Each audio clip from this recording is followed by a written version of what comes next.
the biggest weekend in horse racing, the fastest 2 minutes in sports. And if you've got the right horse, it can be the best 2 minutes of your entire year. We've been grinding the form, analyzing the pace, breaking down every contender, because in the Kentucky Derby, you don't guess, you attack. And when they turn for home, pure chaos, absolute pressure, total adrenaline. It's the best sweat in sports. And it's never over until that wire hits. That's why I've teamed up with DraftKings this year, the place where betting happens. You've got all the odds, all the races, and the same experience you already trust, especially for the biggest weekend in all of horse racing. And here's the play. All customers get a shot at a share of $1 million if your horse wins the Kentucky Derby when you place an eligible bet of $5 or more. That's right. Bet the Kentucky Derby winner. Get a share of $1 million. Minimum wagers $5, straight single horse win bets only, reward issued via click and claim. If you're betting the Derby, and you absolutely should be, this is the way to do it. Sign up using promo code racingdudes, bet smarter, win bigger, and we'll see you at the wire. What's up, everybody? Welcome back to racingdudes.com. Welcome back to another one of our previews. Welcome back to the preview of them all, Kentucky Derby 2026. Let's preview it now. Of course, Saturday, May 2nd at Churchill Downs, race 12 on the card. We've got a full field of 20. As always, we have 4 also eligibles as well. We'll go over them as we finish up this thing as well. I'm going to put it up on the screen for you now. It's going to be quite a race. This is one of the toughest races I think that we've had of the Kentucky Derby here in quite a long time. Now, you know, some of those times you might have thought a race was easy, or not easier, I guess, and still get it wrong. But this year's version, it took me a long time to finally come up with a winner. One of the big reasons why it took a while is a horse that I have really liked for a long time is the number 1 Renegade. And he's drawn the rail, and so I had to pivot from Renegade. But let's go over him as we'll go over one by one, all of these. But we'll start with Renegade, and we'll just kind of look at the positives here, because there's a lot of positives to talk about. Of course, this was a horse that actually broke his maiden in the Sam F. Davis this year back in February. He crossed the wire first in a race, but was disqualified back in October 2025. On that day, he beat Paladin. Paladin would then go on to win the Remsen Stakes with Renegade in second. Paladin was the favorite for the Kentucky Derby for a long time until he ultimately was injured and off the Kentucky Derby trail. And so Renegade kind of jumped up there as that horse. He went to the Arkansas Derby for his last prep race, going 1 1/8, a 4-length winner. He looked sensational in that race. Received a 98 Beyer speed figure for the effort, his biggest of his career. And he was basically established as the favorite for the Kentucky Derby. He still is the favorite. I'm not sure that he'll actually go off favored now with this rail draw. I know a lot of people have jumped off of him. There has been some pushback that's already started, and kind of the, hey, I still really like him, and I think IRAD can work out a trip. I am not going, if you really, really like Renegade, I'm not going to sit here and say it's crazy to play him. What I'm going to tell you here is just kind of the fact of the matters. It's most likely going to be much tougher from him to win from the rail. Yes, he is a closer. Yes, he can drop back, and maybe he doesn't get affected as much as maybe a speed horse or a stalker. But if you go back and look at some other horses that have drawn the rail since 2021, and I think it's relevant data, number one, because it's recent data, and also it's with the new starting gate. They used to have the 14, and then there would be a gap, and then 15 through 20 would be an auxiliary gate. It's all one gate now. And I do think overall it does help the rail position just a little bit, but the big problem here for me is even the recent races where horses with similar running styles to him have drawn the rail, they end up getting brutal trips. And I am just really afraid Renegade's going to get a brutal trip as well.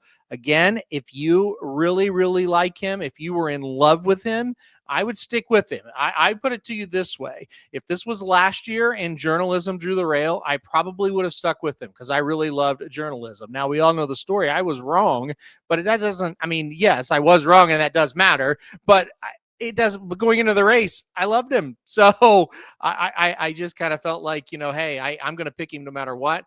I did not feel that way about anybody this year. And that's why even though Renegade has been my number one ranked horse, I'm not going to pick him to win ultimately in this race. I am going to use him in pick fives and in pick fours because kind of my theory on this is, hey, if I get to the Kentucky Derby and I'm alive in pick fours and pick fives and Renegade, the horse I've ranked number one for about a month now, beats me, I'm not going to be able to live with myself. So if he wins, I do want to be covered. I will have him covered in bets. But as far as a win wager specifically, Renegade is not the horse I will be placing a wager on to win. All right, let's go to the number 2, Albus, next. This is a horse that I don't think has much of a chance, to be quite honest. I know the comments are always, I can't believe you say that when Rich Strike wins and Mind That Bird wins. Yeah, absolutely. Albus could win. Albus could add himself to that list.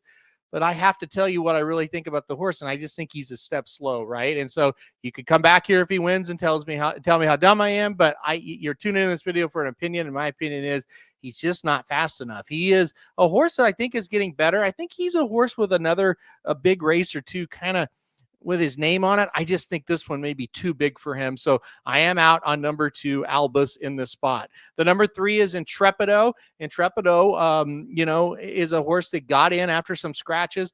He's another one I've never been really high on. He actually had a very, very fast work, so fast that his trainer, Jeff Mullins, didn't really like it. He said, you went way too fast in his last workout leading up here to the Kentucky Derby.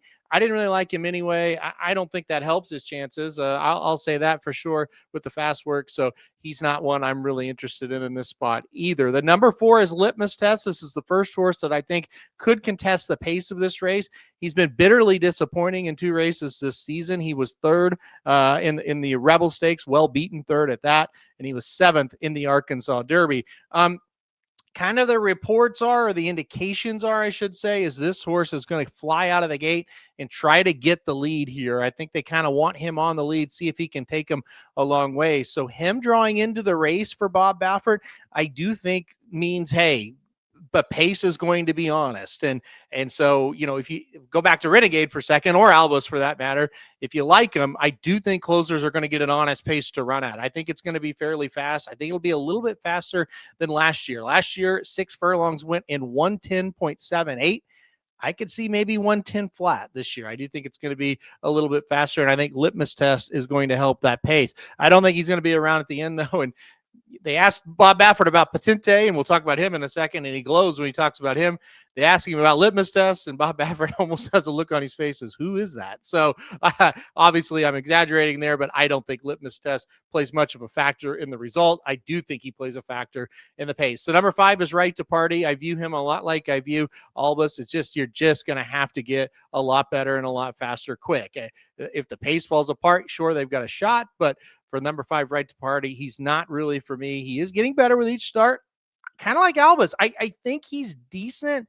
I think, a little bit lower of a race, like maybe an Ohio Derby type of race. I think he's there. I just think this is a little bit too tough, a little bit too quick for Right to Party. Number 6 is Commandment. It's hard to find anything this horse has really done wrong. Second race of his career, broke the maiden at Churchill Downs, going 7 furlongs, and did so very impressively. Came out of that race to win the Mucho Macho Man by 6 3/4. Just another really, really strong effort there. Popped out of that race and won the Fountain of Youth by a neck, and then won the Florida Derby by a nose. So he's won at a mile and 1/16, and a mile and an eighth. He ran a 100 buyer in the Florida Derby. He ran a 101 buyer in the Fountain of Youth. So 2 very good buyer speed figures. That's the top 2 buyer speed figures in the race. There's only one other horse, we'll talk about him in a minute, that has a faster one than Commandment. So all good there. He's got a paired up 4 on the thoroughgraphs. That's a good sign as well that there could be more improvement. He kind of runs the same race. He ran the same race, I should say, in both those starts there at Gulfstream Park. So another thing, if you like him, he's kind of won his race 3 back in the Mucho Macho Man by splitting horses. He ran up the rail to win the Fountain of Youth, and he came towards the outside to win the Florida Derby. So he's pretty darn handy, and he's pretty darn, reliable about the different kinds of trips. He doesn't need a perfect trip to get the job done. Big negative on him, and to me, the only negative on him, this is his 3rd different jockey in his 3rd different start. It's crazy. Irad Ortiz rode him in the Fountain of Youth. He hopped off to ride Renegade. Flavian Pratt rode him in the Florida Derby. He's hopped off here to ride Emerging Market. So it'll be Luis Saez, but Luis Saez, plenty of experience in the Kentucky Derby, plenty of experience riding with Brad Cox. I actually think Saez will fit this horse pretty well. So yeah, it's not a great sign the jockeys jump off of you. It is a good sign, though, that this horse just keeps winning, and I think he's in here with a big shot if he can just kind of work out that trip, and he should. He's a pretty handy horse. I don't really view him as a dead closer. I think he'll kind of be a mid-ish pack type, maybe a little bit further back than mid, but he's not going to be in last, that's for sure. So I think Commandment in here with a big-time shot. The number 7 is Dan and Bourbon, and look, this is the horse that nobody is really going to have a real good handle on. 3 races, 3 wins, 3 blowout wins. Won the Japanese prep race last time out over a muddy surface, going a mile and an eighth. Also has a win at a mile and 3/16 and another win and a maiden at a mile and an eighth. So really good horse coming over from Japan. Is a Kentucky bred. He's by Maxfield out of a Tappet mare. The speculative buyer was around a 95. They don't give out buyers in Japan, obviously, but they kind of did the math and they thought about a 95 is what Dan and Bourbon would have gotten for that win. That puts him within the range for sure. My biggest problem with any international horse that comes over is the gait. I know Dan and Bourbon, and I've been told many, many times by people that like Dan and Bourbon that he is super quick out of the gate. I have, believe it or not, I have watched his races, and I can definitely see he is tremendous out of the gate. For whatever reason, it's just the Derby. It's just different for these international horses. A lot of them do not get out of the gate very well. I'm very concerned about that. I also just don't know his talent level. You know, you just don't know who he's been up against. You don't know the challenges over there. You don't know how good those horses over in Japan are. Would have loved to see him kind of do what Forever Young did. And, you know, he went to Saudi talking about Forever Young and ran, and he went to Dubai, and you just got a lot better feel for who he was. You're not sure here. So that's going to be the big question mark. I think he has a ton of talent. There is a lot of question marks on him, though. That's kind of the big thing for me. The number 8 is So Happy. He has grown on me throughout each and every day of this prep up to the Kentucky Derby. A great story, a story I would love to see. You know, Mark Glatt win as a trainer, Mike Smith as a jockey. I would just absolutely love to see that. I thought So Happy was tremendous last time out, winning the San Diego Derby. 2 races back in the San Felipe, he was horrendous, I would say. He might be a little bit too strong of a word, but he was not good in the San Felipe. That was his first time stretching out to 2 turns. And I thought, well, maybe he is more of a sprinter because he was undefeated sprinting in 2 starts before that San Felipe. Well, he went back in the San Diego Derby, and he certainly didn't look like a sprinter there. He won by 2 3/4, very, very impressively. Be careful labeling this horse as a sprinter because of his pedigree. His sire is Run Happy, and yes, Run Happy did all his best running around 1 turn. Don't forget, Run Happy was very, very poorly trained and very poorly managed. The sire of Run Happy is Super Saver. Super Saver won the Kentucky Derby. The damn sire of So Happy is Blame. Blame won at a mile and a quarter. This horse has a pedigree that says a mile and a quarter is going to be just fine. I understand you're going to look at Run Happy and go, sprinter, you're an idiot, sprinter. He wasn't really bred to be a sprinter, okay? So you got to keep that in mind. You got to look back a little bit. There's some hidden things that show you that a mile and an eighth, and then ultimately last time a mile and an eighth, and then a mile and a quarter, it may not be out of the realm for this horse. My biggest problem was So Happy. I really think that California circuit was a little shaky this year. I don't think it was that strong. And that's where I have the hardest time kind of trusting him. I'll say this. He's on the outside looking in as far as my top 4 goes. He could work his way on a ticket if we get a scratch, and we know this week we could. So just kind of keep him in mind. I am totally not throwing him out. I want to make that very clear. He's in the realm right now for me.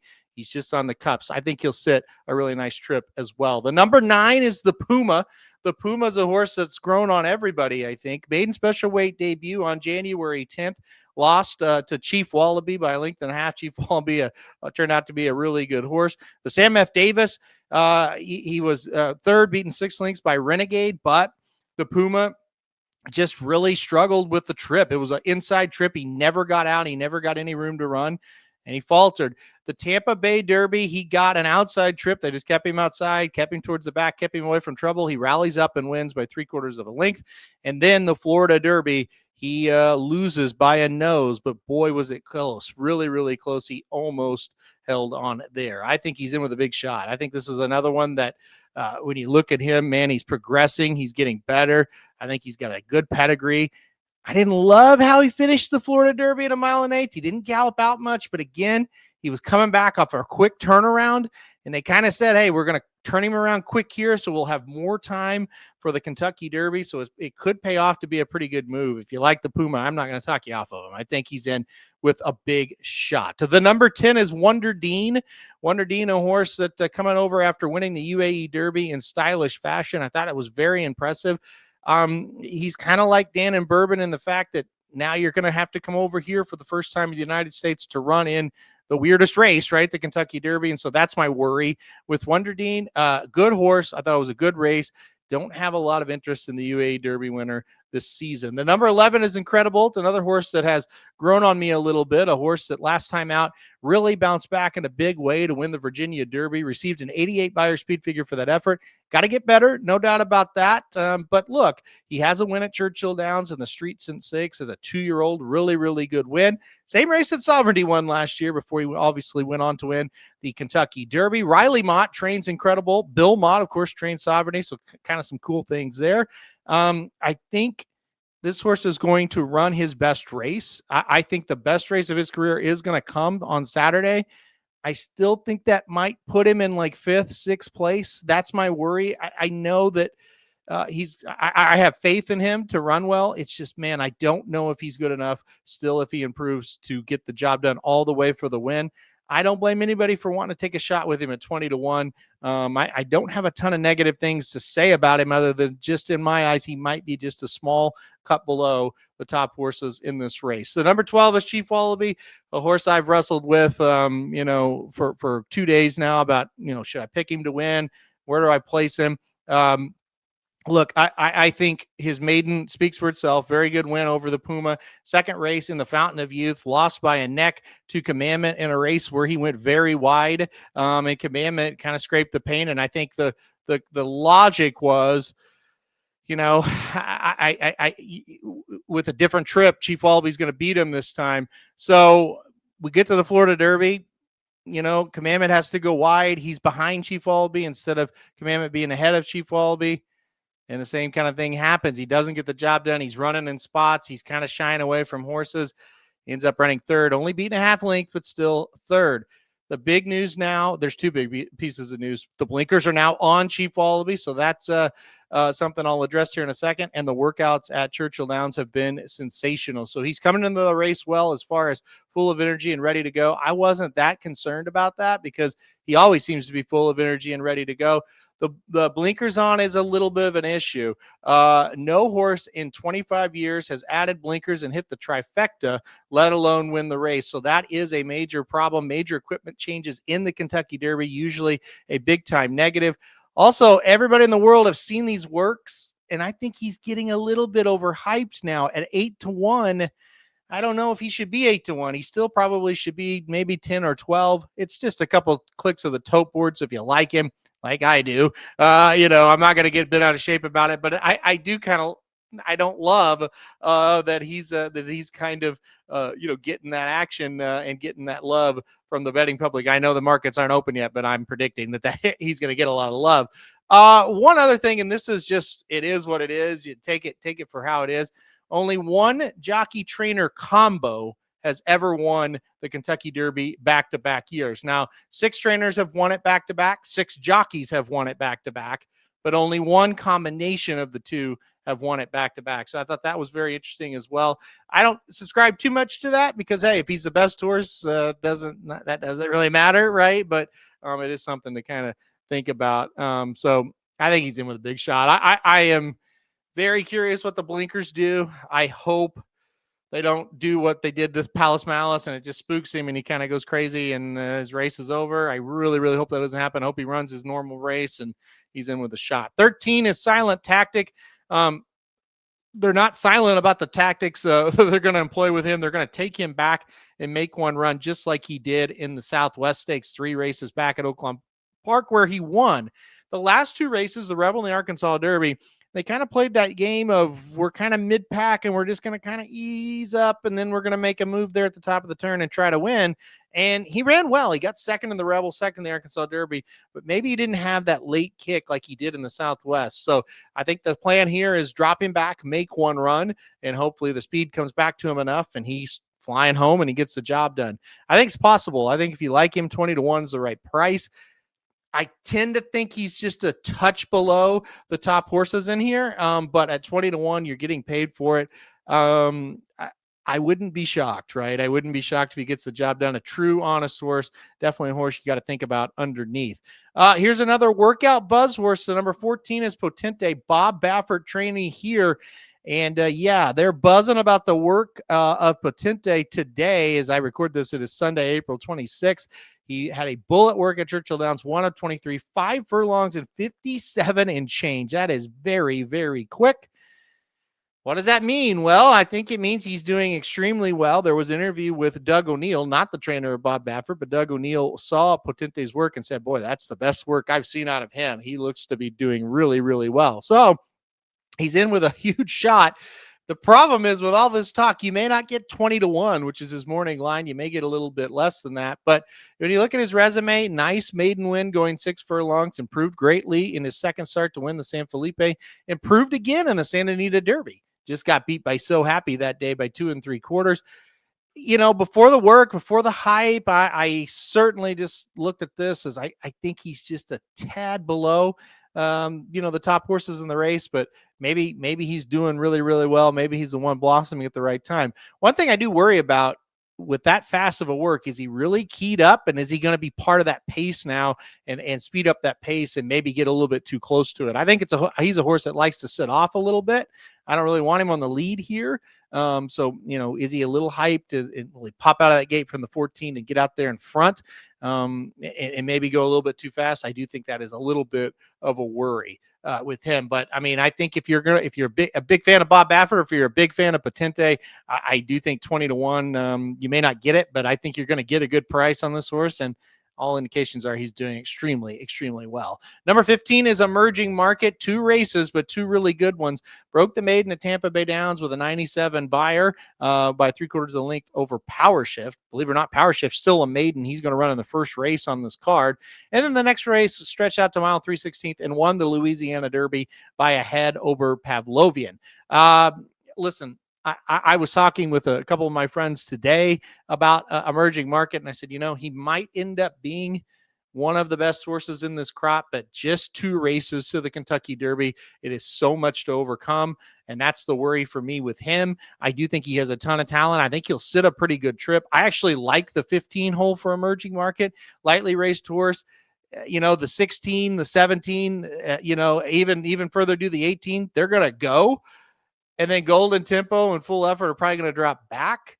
Emerging Market may not have a horse to his outside. He may not feel like he's in a 20-horse race, especially if he can pop out of the gate. So excited to see what he does here in this race. I'm a big fan of this horse. I don't know if this is going to be the race for him, but I am a big fan of him. I think down the road, he's got a lot of big races with his name on it. Just not sure if this one's going to be the one. That's the big question mark for me. We keep going to the number 16, Pavlovian, kind of a throwback horse, 10 starts for this one. Really hadn't done a whole lot that makes you think he's a Derby horse until the Sunland Derby. And in that race, they got him out towards the front, and he was able to win by a nose over Express Kid.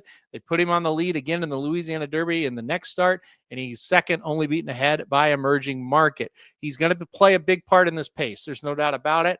Can he stick around? That's the big question mark. I project this pace to be pretty hot. Like I mentioned a little bit earlier in the video, I think they're going to be moving in this race, and that has me worried. I also worry that he drew the outside. So that'd be more motivation to run too fast early to get over and get clear, or you're going to get hung wide. So I think it's tough from him out here. I think there is a world where he's just a tough horse, and maybe he can hold on for a piece of it. I just worry about the pace in this year's Derby for front runners, and that's why I'm not as high on Pavlovian as some others. I'm afraid he's going to get pretty tired up there on the front end. The number 17 is Six Speed coming over from the UAE Derby, where he ran second. Look, I think logic tells you it's hard to pick him if he couldn't hold on in the UAE Derby. How's he going to hold on in the Kentucky Derby, especially with a hot pace projected now? So I think it's going to get too hot for him. I do think, being from the 17 hole, if he gets out of the gate, which is always a big if for international runners, but if he does, I think him and Pavlovian are going to be, drawn right beside each other. They're going to go out there together, and I think it's going to ensue a pretty hot pace there. Another 18 is Further Ado. I actually think this is the horse that will ultimately go off favored. He's 6-1 right now. I kind of think Renegade is not going to be the favorite, and I don't blame the morning line maker. He had to make the line before the draw, by the way. So this is not a shot at the morning line maker at all. But I think now that with Renegades on the rail, I think Further Ado is going to take the money. The thing that I always like to think, or what I say a lot, I guess, is buyers and connections. I think that's what gets bet more than anything else. This horse does have the high buyer in the field, a 106 buyer speed figure for Further Ado. A horse that, look, at Keeneland, he has been electric. He broke his maiden with a 98 buyer speed figure back in October of last year. And then he went to the Bluegrass and, like I said, got that 106. His races outside of Keeneland haven't been all that good, but they still haven't been bad. He won the Kentucky Jockey Club right here at Churchill Downs last year. And it wasn't a flashy performance, but he got it done. And off the layoff in the Tampa Bay Derby, maybe even a work or two short, he finishes 3/4 of a length behind the Pumas. So there is nothing wrong with what this horse has been doing, even outside of Keeneland. But Keeneland does kind of tend to, give him a bigger boost, I would say. So I think the 18 hole's not that bad for him, really. I think he's a stalking type. I think he can outrun a lot of the horses to his inside. The two horses outside are going to drop to the back of the pack, and so I don't think anybody's going to beat to his outside. I think having Johnny V is really good, a really experienced jockey. I think he'll just kind of stalk the pace, and when they turn for home, I think he's going to be the first one getting run on him, and I think he's going to be tough to catch if he can fire that same. If he fires that same race he did last time, I think he's the winner of the race. It's just the question mark of, can he do it outside of Keeneland, and can he do it 2 times in a row? Number 19 is Golden Tempo, a horse that has gotten a little better with each start as far as the buyer scale is concerned. 81, 84, and 88 in his last 3 races. Last time out, he only lost the length in the Louisiana Derby. He was closing late. Maybe he can close it again a little bit. A horse that from this far outside post, I don't love that, but for a closer, it's not the worst ever. Just kind of get over to the rail and make one run. He's just going to need the pace to collapse. If the pace can collapse, and I do think he'll come running. I think he's a very honest horse that maybe he can pick off enough of them to at least hit the board. So that's going to be the style. There's not a whole lot to talk about with him. He's bred impeccably well. He should get a 1.25 miles. He ran really well going 1 3/16 last time out. Is going to need a lot of pace. Finally, the last horse in the regular body of the field is the number 20 Full Effort, another one that's going to do exactly what Golden Tempo did. Drop back, make one run. That's all he's going to do here. It's his first start on the dirt. Can't be a good sign, right? And I know that pedigree-wise and kind of sibling-wise, this horse should be able to handle it. Just a mystery to me, trained by Brad Cox, that out of all the racetracks Brad Cox runs at, he never put Full Effort on the dirt, and I think that's just a weird thing. I think down deep he thinks he might be more of a turf horse. So that being said, he could do exactly what Final Gambit did last year. Another horse that was more of a turf horse came here, ran 4th, and I think that's what Full Effort will try to do, drop all the way back and just try to make a run and get up into the Superfecta. Would not hate that horse at all, or hate you at all for using that horse in the Super. Quickly, there are 4 also eligibles. The number 21 is Great White, 5th in the Bluegrass Stakes. The number 22 is Ocelli. He is still a maiden. He finished 3rd in the Wood Memorial. The number 23 is Robusta. He was 7th in the Santa Anita Derby, 2nd in the San Felipe. And the number 24 is Corona de Oro. He was 3rd in the Lexington. I would not be shocked if 1 or 2 of these get in. I kind of think Great White, I don't know. I just have a feeling we're going to get a scratch. I kind of think Great White's going to make the body of the field. After that, not quite sure, but would not be shocked if Great White does get in the body of the field. So keep an eye on him. As far as, hey, can anybody pull a Rich Strike from these also eligibles? To me, the answer is no, but the answer would have been no if you asked me back when Rich Strike won it. So, take that for what it's worth. I do think, if I had to choose one, I kind of, I don't know. I kind of think Great White might bounce back. He had a bad bluegrass. He just didn't do any running at all. Maybe he could pull off some kind of something here, but probably not. Most likely those horses are just a little bit too slow to win this one. All right, that is the field of 20 plus the also eligibles. Let's get to it. Here's my top 4 for the Kentucky Derby this year. I'll start with my win pick, and it's going to be number 6 Commandment. I'm going to go number 6 Commandment on top here. Just love the consistency from this horse. The main thing that pushed Commandment over the edge for me, he's kind of one doing everything. And I think in the Kentucky Derby, it's so important that a horse has shown a lot of courage, which he has. He's been able to win close races the last 2. He's shown he can win with different trips and different styles. Every race he's ran has been a little bit different. I kind of pointed that out. He's gone between horses. He's went up the rail. He's went to the outside. So I love that about him as well. And look, I think he's been competing and beating the best crop, which was down there at Gulfstream Park. So number 6 Commandment is going to be my pick to win the 2026 Kentucky Derby. I put number 18 Further Ado in second. I am scared that Further Ado is going to just repeat what he did in the Bluegrass and win by 3 or 4 lengths. So I want to have him in all my tickets here in second. I do think I'm also equally as scared he may bounce and not run all that well out of that race. He may not run as well at Churchill Downs, so that has me worried as well. But I think Further Ado has a huge shot, so I put him in second. I went the number 9, the Puma, in third. He has just really grown on me. He was a horse I really liked, but I thought he might be just a tad of a cut below. But man, the Tampa Bay Derby was such a good race, and I thought the Florida Derby was so good as well. Tough luck loser, just lost by a nose. I'll put the number 9, the Puma, in third. I think he's here with a big-time shot. I think he'll run a great race. And I put number 12, Chief Wallabee, in fourth. I can't quit him. I really like this horse. I know the blinkers are definitely a question mark issue, however you want to phrase that. It is. And maybe, he's not going to like those blinkers and he goes crazy or whatever. But what if they actually help? What if it relaxes him a little bit? And what if it focuses him when it's time to run, when the real running begins? He can win, right? So I like him a lot as well. Number 12, the Puma, in fourth for me. Real quick, I'm going to go 6 deep in this race as far as the pick 4s and the pick 5s are concerned. I am going to play number 1, Renegade, and I am going to play number 15, Emerging Market, in those pick 4s and pick 5s. I want to be alive to those 2 horses as well. Renegade, I kind of went over it. I'm kind of okay if he beats me for a win ticket as a short price breaking from the rail.